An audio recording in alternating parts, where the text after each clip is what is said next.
Putay, asawa ko daw mataba. Hiyang-hiya naman kami sa'yo.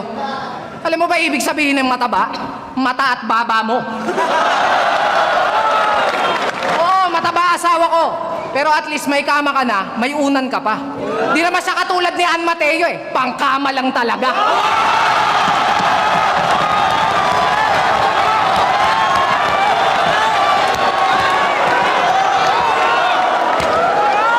Inihian daw ako ni G-Clown.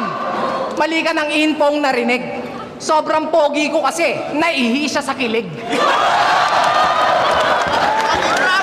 Tapos buhat pa na ng buhat ng bangko sa asawa niya. Proud na proud to. Oo nga no, ang cute ng misis mo.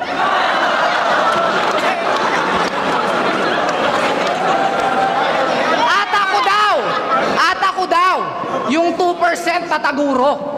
Ganito naman magiging itsura pag naging rapper, si Sueso.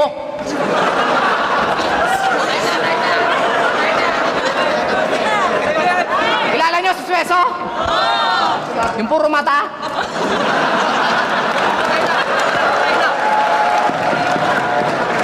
Puta, galit na galit! Kung makapagsalita, akala mo talaga may kausap siya.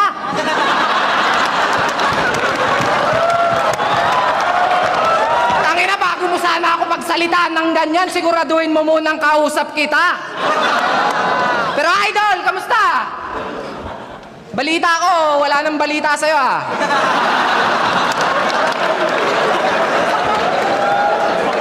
Huling kurap mo daw nung June pa. Pero joke lang. Actually,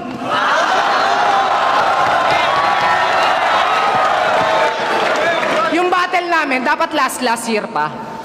Kaso pinakancel niya. Nung nalaman niya nga magiging event, Oro Mata.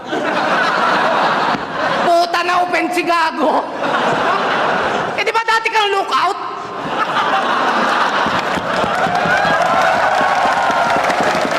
Di ba dati kang lookout? Kaso tinanggal ka sa trabaho? Kasi lahat na lang daw ng bagay na o-overlook mo.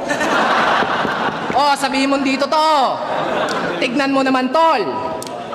Itsura pa lang neto, parang laging may ka-eyeball. Kasi simulat sa pool, bullseye pag ako umasinta. Sa aking kataga, sa talim ng dila, sa aking kataga, hindi nagpapadaig siksik bawat titik pantig yang lintik mo na teknik. Walang nakakabilib pag ako bumara, magmumukhang unggoy si Arik sa net, malaking kong kakatapik niya ng dibdib.